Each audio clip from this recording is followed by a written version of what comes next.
We've made it to Great Basin National Park in Nevada. So we just got here. We're very excited to go see what this park has to offer. And let's go. There are basically three main things to see at Great Basin National Park. You have the Lehman Cave, and you have the Bristlecone Pine trail that we're on right now, and you have the night dark skies. The Lehman Cave was beautiful and wonderful, and the Bristlecone Trail is a very, very nice trail. It's certainly one of the must-see locations at Great Basin National Park.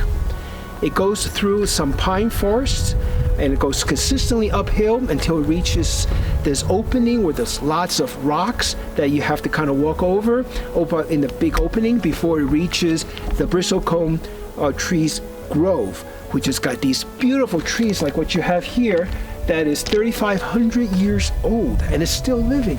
And it is just beautiful trees, and some people say they're grotesque. I don't think so. I think they're just different, and they look very, very nice.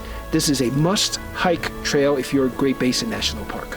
This is a Bristlecone Pine Interpretive Trail, and you can read the plaque, but somebody tried to blot out the word grotesque on these trees for the sign. Well, you look at these trees and you tell me whether or not you think grotesque should be there or not. Bristlecone trees grow very, very slowly. They also have a very, very short season. Only in the spring and the summertime do they grow, and in the wintertime it's very, very harsh. So they grow very slowly, and the rings are very, very narrow. As a result, they're very, very dense trees. And since they're very dense, when they die, they don't decay. And it's so dense that moisture doesn't get in, bugs don't get in. So it will stand like this after it dies for thousands of years.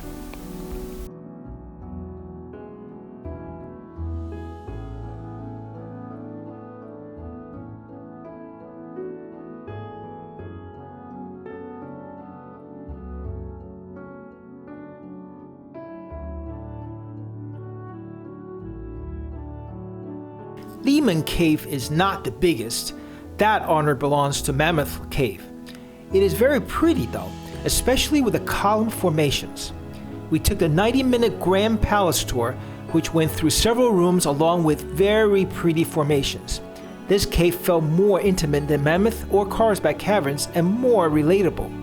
Our ranger tour guide was very enthusiastic and told us about the formations and the history, including the early days tourism when the prize was to take a chunk of stalactite home with you and to use the candle smoke to inscribe your initials on the cave ceiling. Can you imagine that?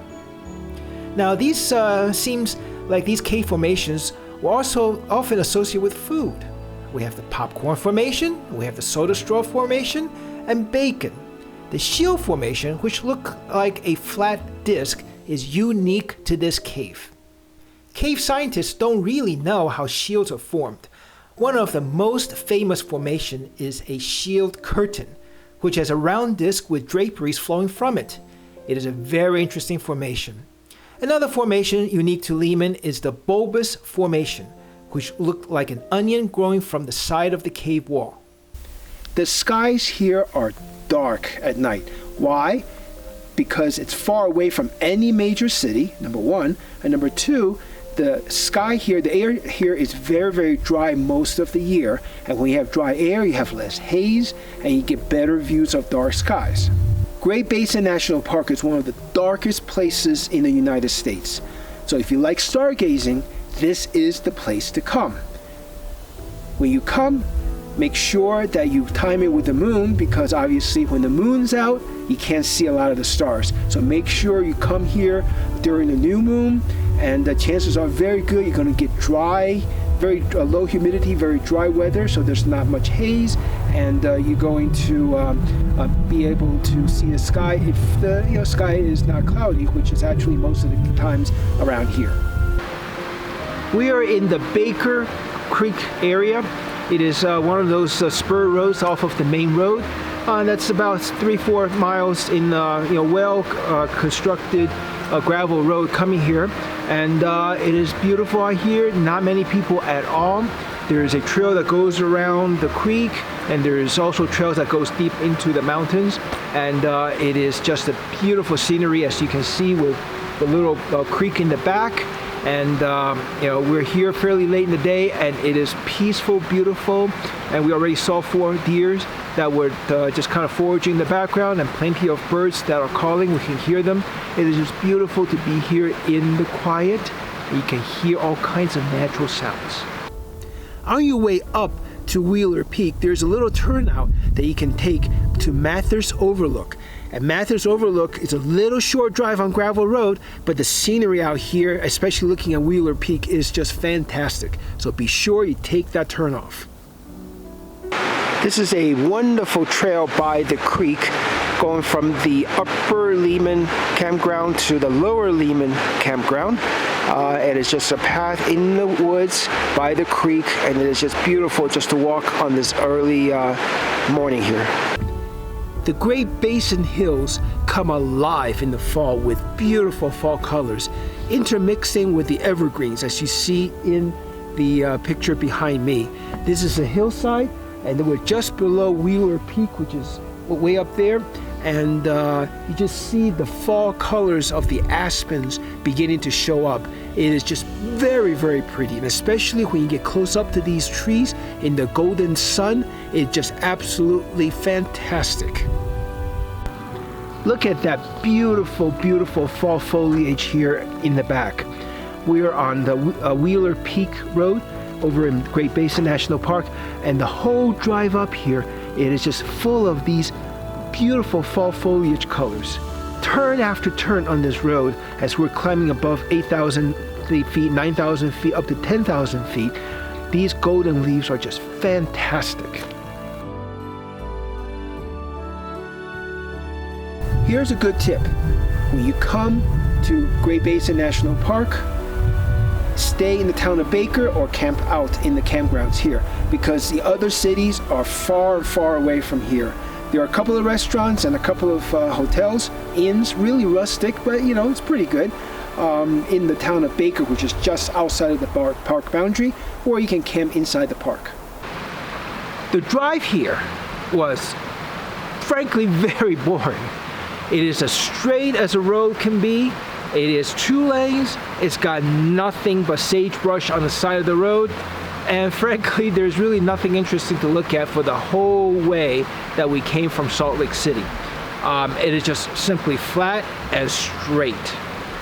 Highway 50, which goes by the park, is also called the loneliest highway in the country. And if you drive it, you'll see exactly why. It is straight as an arrow, nothing but low-lying sagebrush on both sides. The plain is almost as far as the eye can see, and it's just a very lonely and boring drive. It is a couple of 100 miles away from Reno, from Salt Lake City, and from Las Vegas. So it's actually in the middle of a place where it's actually kind of hard to get to, and that's one of the reasons why this park does not get a lot of visitors. The town of Baker, which is the one right next to the park, it's a tiny little town with a couple of hotels, 1 gas station, 2 restaurants, and a general store. And that's about it.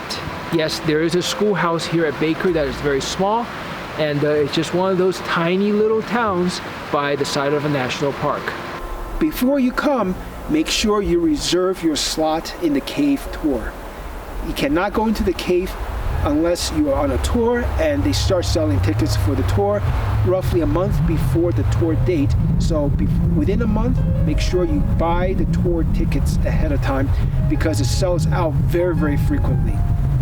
Even if you don't find the tickets on recreation.gov, which is you'll buy the tickets, if they're all sold out, try anyway. Come at 9 o'clock in the morning or before to the visitor center, the Lehman Cave Visitor Center, and very often they'll have people with last minute cancellations, or sometimes they'll put an extra tour that you can get tickets to.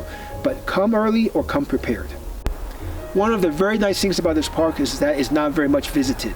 So you don't have to worry about crowds. You can come here in the middle of the day to any attraction you want. Except for the cave tour, you have to get the tickets. The rest of the park is fantastic for hiking, and you don't have to worry about crowds, no problems with parking, and you can just go, which is beautiful as far as national parks are concerned. We are on our way to visit all the national parks in the United States. check out my blog in the description box below. Subscribe to this channel and give it a thumbs up if you like it.